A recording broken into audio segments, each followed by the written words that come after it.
Hello friends, I am Arpit and now I am here with the Yojana analysis for the November month. This is a monthly magazine which is, I would say, an issue based magazine. A particular issue is covered in every month, and for November 2023, the issue is G20 Presidency of India. Now we are going to cover this entire magazine in three parts. Three parts means three videos. The first part, which is this video itself, these two topics will be covered. The key outcomes in the G20 summit, which will give you a brief about everything which happened. Second is G20 for the planet, people, peace and prosperity. Here in this part, we will be discussing the New Delhi Leaders Declaration, on which consensus was achieved. Means all the 20 members were agreeing on all the 83 paragraphs which were part of the New Delhi Leaders Declaration. The New Delhi Leaders Declaration comprised of 10 pointers which we will be covering in detail in this part. So part 1 out of 3 is these two topics.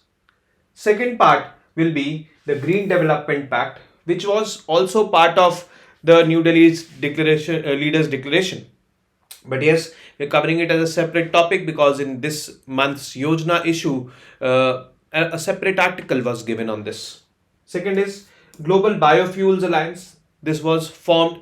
This is again linked to this also. And India, Middle East, Europe Economic Corridor. So all these three topics we will be covering in part 2 of 3. And part 3 of 3 is largely about digital, I would say, set up digital infrastructure, the digital public infrastructure of India, which India boasted a lot in this year's G20 summit because India has achieved remarkable progress on this front.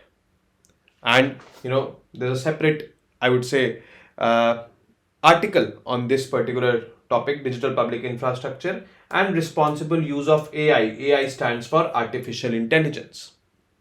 So both of these topics we will be covering in the third part.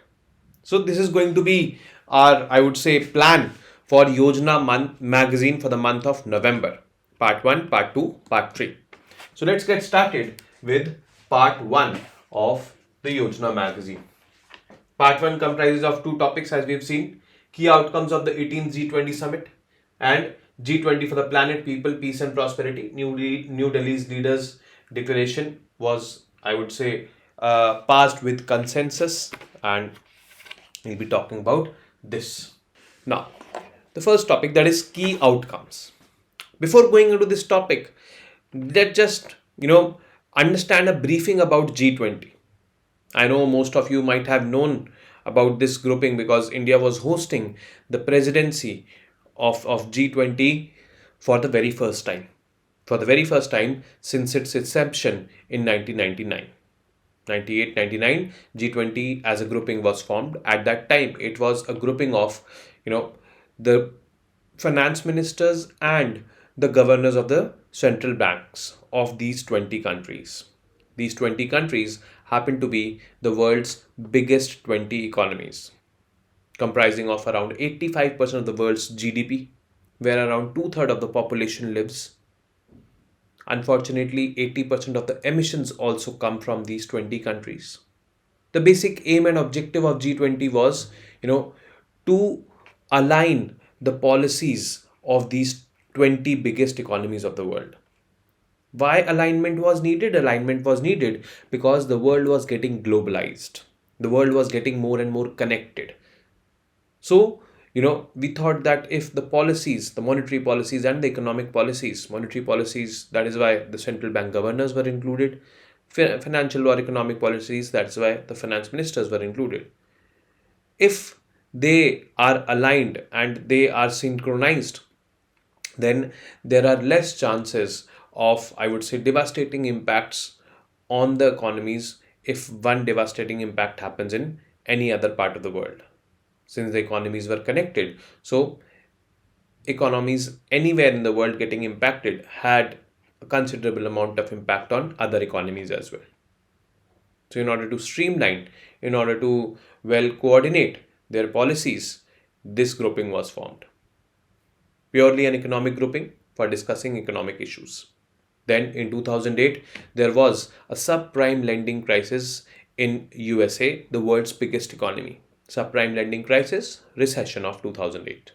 This again opened the eyes of this particular grouping, basically the leaders who were there, finance ministers and central bank governors. And they felt that, there is a need for more integration.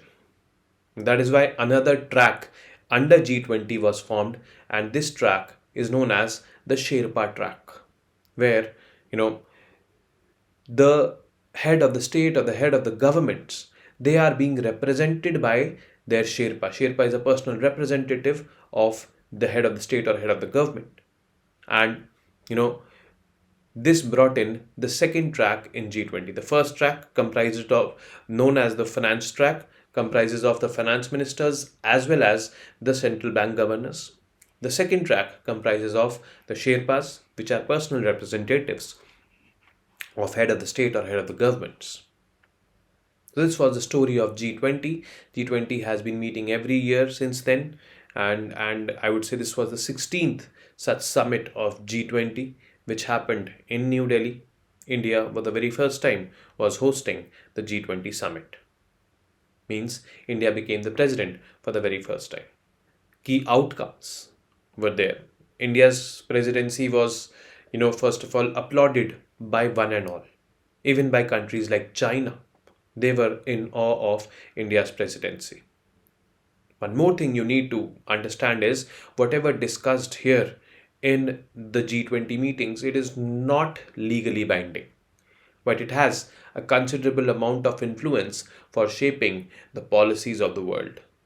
And India, did its very best to, I would say, give weightage to this narrative which India was there. India knew that it is not legally binding, but at least it should be so much, I would say, impactful. Whatever we discuss over here, it should be so much impactful that the countries, follow it, respect it, and bring it into their mainstream. This was the main aim of India. So let us look at the key outcomes which were there. The New Delhi Declaration adopted with consensus. This we will see in detail. Here is also a link of PIB if you want to go and read this from PIB. Then Global Biofuels Alliance was launched, which we will be discussing in the next video. India, Middle East, Europe Economic Corridor launched. We will be discussing in the next video. African Union becomes a permanent member of G20. It was under India's presidency that African Union, which was, I would say, missing from this grouping, and obviously an economic bloc it is, and a very important economic bloc it is. It was included in G20. Then Russia-Ukraine war. This war has been going on. Last year also, the last year's summit was in Indonesia, Bali. There was a lot of talk about this war, but yes, this year, I would say, different types of talks were there, which we may discuss in the coming sessions. Next topic, G20 for the planet, people, peace and prosperity. Actually, the approach adopted by India in this G20 and prior to it was human-centric globalization. Means globalization should be there. Globalization obviously means economic integration and cultural integration. But integration should be there which promotes humanity, which promotes, I would say, resolving the needs of the people, the needs of the humans right now. And what are the needs of the humans right now? Healthcare, education, social infrastructure. Actually, this is lacking in globalization, this particular aspect. There's very less investments coming and flowing from one place to the other place in the social sector. That has to be done. And India led by example over here, because India, when it developed its vaccine for the COVID-19, has supplied this vaccine to more than 100 countries, have not taken royalty from them, and helped them recover from this deadly disease called as COVID-19. So that was basically what was India's approach, and India advocated it thoroughly throughout this G20 summit. Countries all across the world acknowledged this stand of India. The theme which we gave was one earth, one family, one future. We have this one earth where we are living. We should be living as one family, Vasudev Kutumbakam. And we all have a shared future, hence, we should be working collectively for that shared future. There are many pressing global concerns like the climate change, global warming, which is happening, the fertilizer, food, fuel inflation, which is happening, wars which are happening. So we should collectively tackle these kind of challenges which the present day world is facing. And if we do that, we will have one future which will be prosperous, secure, clean for every one of us. So this was the main, I would say, agenda behind India's presidency. And the New Delhi's leaders' declaration was released, which entailed all these points. Actually, there are 10 points which were covered in the New Delhi's leaders' declaration. We will see all these 10 points in detail. A strong, sustainable, balanced, and inclusive growth, accelerating progress on Sustainable Development Goals (SDGs), then Green Development Pact for Sustainable Future. It is obviously related with the, I would say, sustainable development, and we have a separate issue covered over here in the next part. Multilateral institutions for the 21st century. They should be, well balanced. Reforms wherever needed, they should be there, because presently it is believed that the multilateral institutions are inclined towards the West. Technological transformation and digital public infrastructure, this should be robust. International taxation, gender inequality and empowering all women and girls, financial sector issues, these should be resolved. Countering terrorism and money laundering, this is one such problem which the entire world is facing right now. Creating a more inclusive world means including the poorest of the poor, most vulnerable of the vulnerable. Now, this is the infographic which was released by Ministry of Information and Broadcasting. All these 10 points which I've covered over here are here as well. So you can use this infographic for revising, because these I would say slides, or these I would say images, definitely will help you in quick revisions later on. Now let's come to the first, I would say, topic or first pillar in the New Delhi's leaders' declaration: a strong, sustainable, balanced, and inclusive growth. Inclusive means it should include poorest of the poor.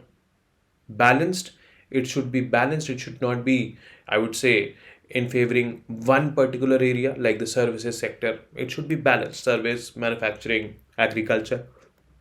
Nothing should be ignored. Sustainable, whatever we are doing presently for growth, it should not compromise the ability of the future generations. Means it should be environment friendly, and it should be very strong. So in this, the 4 sub points which were discussed were unlocking trade for growth, where WTO is involved, because WTO is, I would say, a related organization under the United Nations which is responsible for regulating international trade. This WTO was invited, and a lot of, I would say, discussions were done. Another multilateral organization where reforms are needed. Preparing for the future of work, tackling the skill gaps.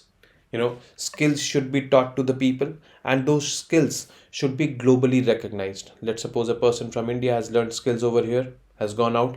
Those skills should be, utilized or be useful for that person.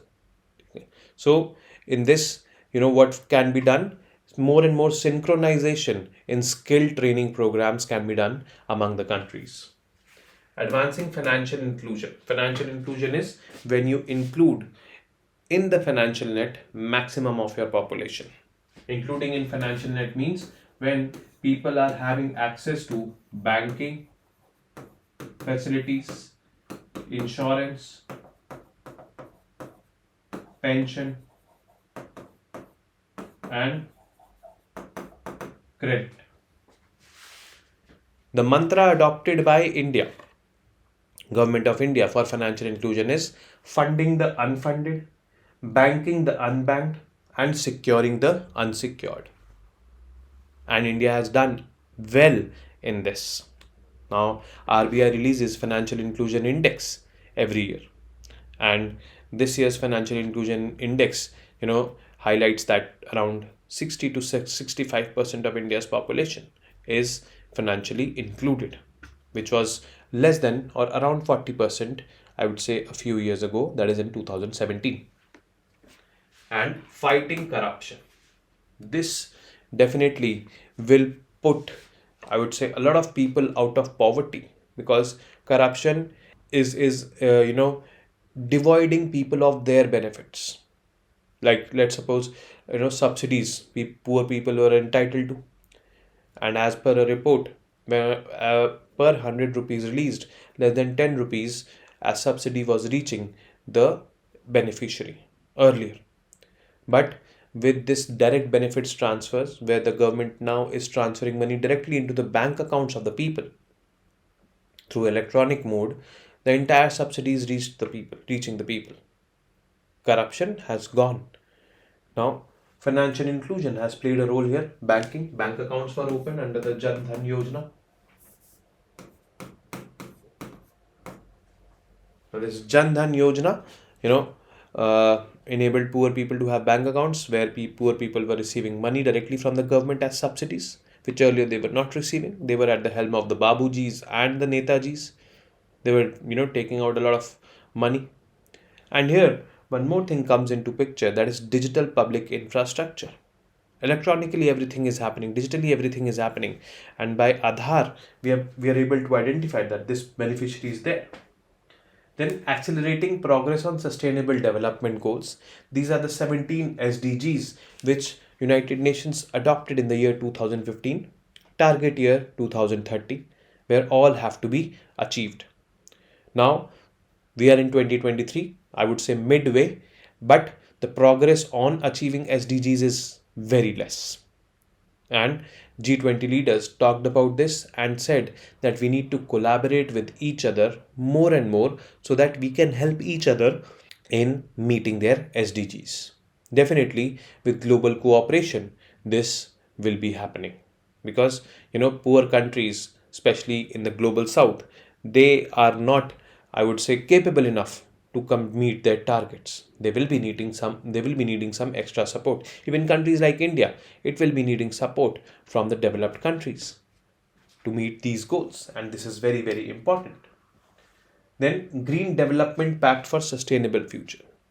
Now, as the topic suggests or the heading suggests, it will simply mean कि we are going to talk about the challenges which we are facing in front of or in with respect to climate change, global warming. Yes, definitely. And what are going to be our actions? So let us see. Urge all countries to fulfill their respective INDCs. INDCs, intended nationally determined contributions. These contributions have been determined by the countries themselves, and this happened in COP21, that is 2015, in the Paris Agreement. These INDCs were revised in 2021 COP26 by India. At least this happened. So 2015-16 we submitted first set of INDCs.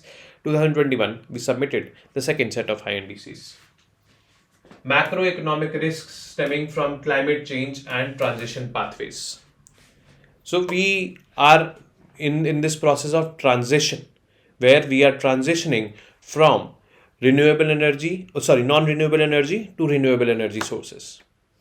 Like, we were producing more and more electricity by burning coal. Now we are producing more and more electricity, or we are trying to produce electricity by renewable energy. So this transition is happening. Although India's case, if I tell you, still more than 50% of electricity is being generated by burning coal. But earlier it was around 65 to 70%. It has now reduced to 55%. So this transition is happening, and in future it will further reduce the coal, I would say, component of coal. But this transition brings along with itself a lot of risks. Like, the government, it taxes a lot of, I would say, these fossil fuels, and it is one of the major sources of revenue of these governments all across the world. Now, what if these fossil fuels will not be used? From where the taxation will come, or from where the revenue of the government will come? That is one of the, I would say, inherent risks of transition, the macroeconomic risks stemming from climate change and transition pathways. Next is mainstreaming lifestyles for sustainable development. I would say this is a global campaign which India launched in 2021, that is COP26 in Glasgow. That is lifestyle for environment, where you adopt some organic lifestyles, like for example you're going out of the room, you switch off the lights, you are collecting waste in your homes, you're segregating it. So all these, I would say, small steps taken by you which can have a big impact on environment conservation. That is lifestyle for environment. We have to bring in these changes in our day-to-day lifestyles. And India has proposed, I would say, 7 pillars of life. We've covered that in detail. And we also talked about it over here. Designing a circular economy world. Circular economy means when you are, making use of the end waste. You're making it into use in any form, either by converting into fertilizers or biofuels, or you're making burning it to produce electricity, or you are recycling it to reuse it. That will reduce wastage. That is circular economy.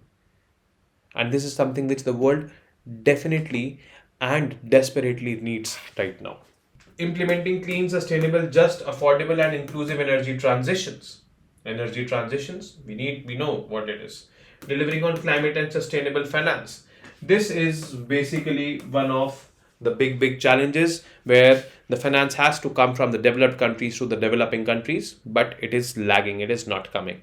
Finance of $100 billion per year, which was decided in 2009, it has to come to the developing countries and underdeveloped countries from the developing countries or from the developed countries.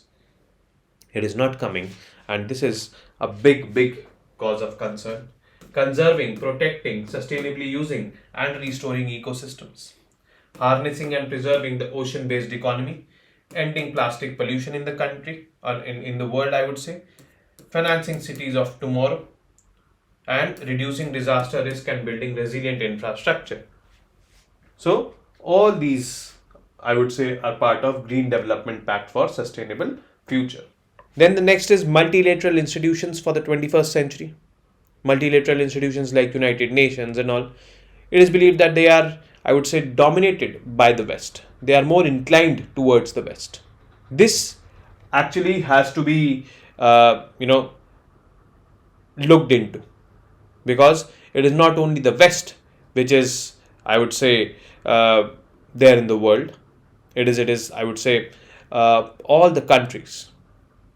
So this domination, this inclination towards the West is obviously, which is something that is not required. So there needs to be reforms. Reinvigorating multilateralism, reforming the international financial institutes like World Bank and IMF, managing global debt vulnerabilities.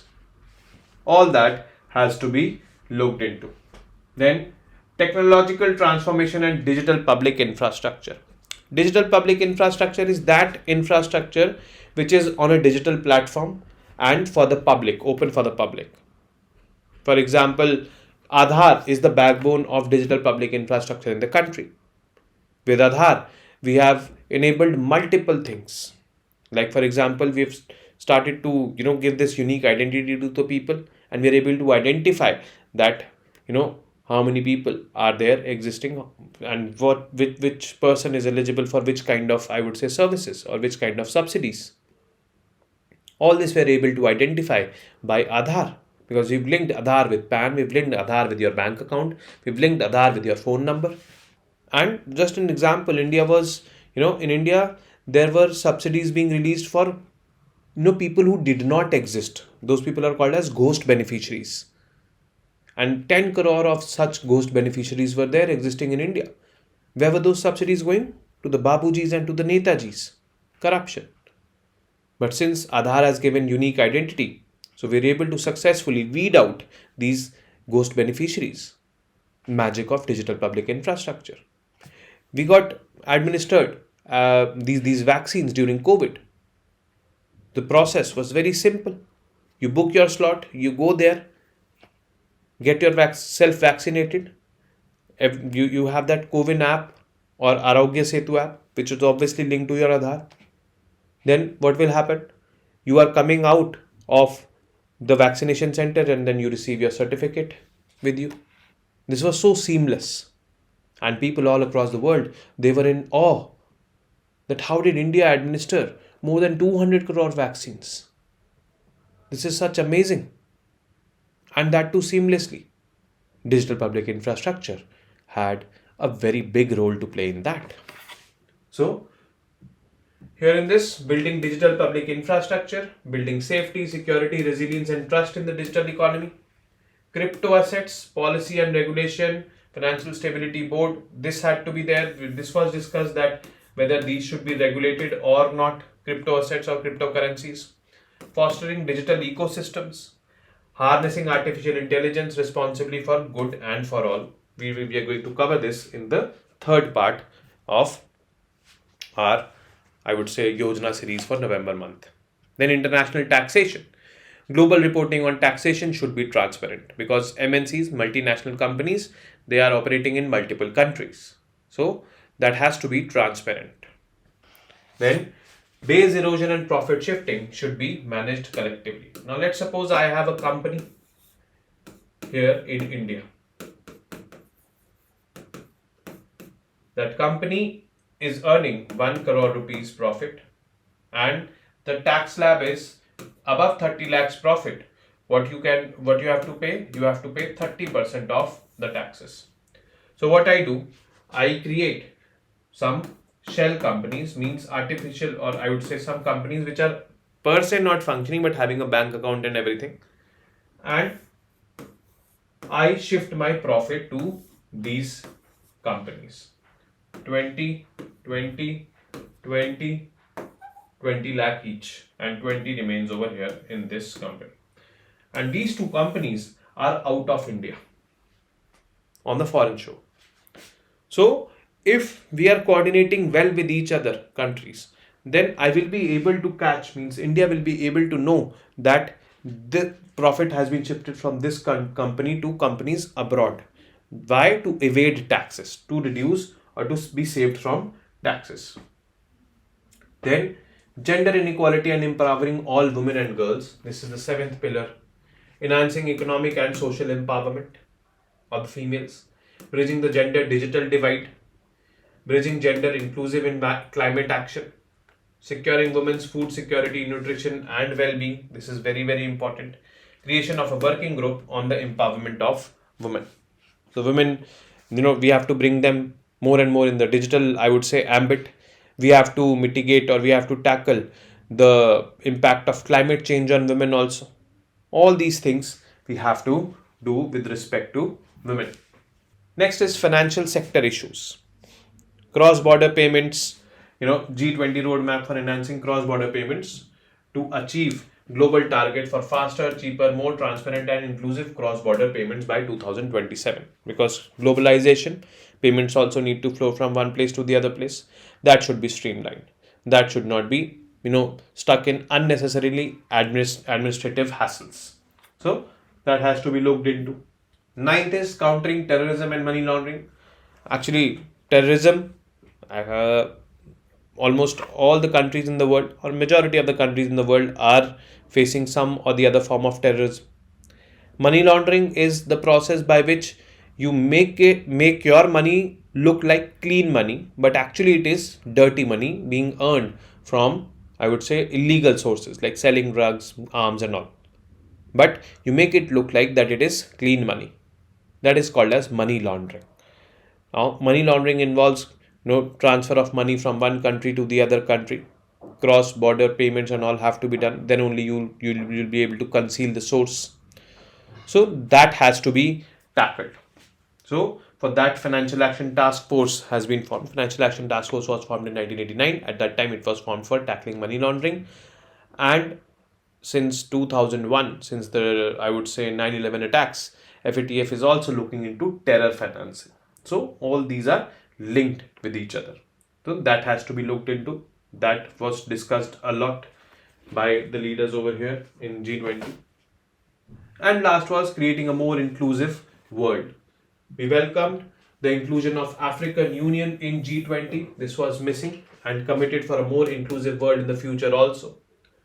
Commitment to support migrants, including migrant workers, refugees, and you know these are more and more rising, and that's how we are going to make the world more and more inclusive, where we will be addressing the concerns of almost everyone. So, this was the New Delhi's leaders' declaration, and 10 points, obviously, all important. And that is how we will be able to tackle the problems which the world is facing right now collectively. The theme Vasudev Kutumbakam actually highlights this. I will be meeting you now in the second part, and we will be discussing those three topics over there. That is the Green Development Pact, the I would say India, Middle East, Europe Economic Corridor, and the Global Biofuels Alliance. That is it. Till then, keep studying, keep reading, keep writing, and most importantly, keep revising. Namaste. Jai Hind.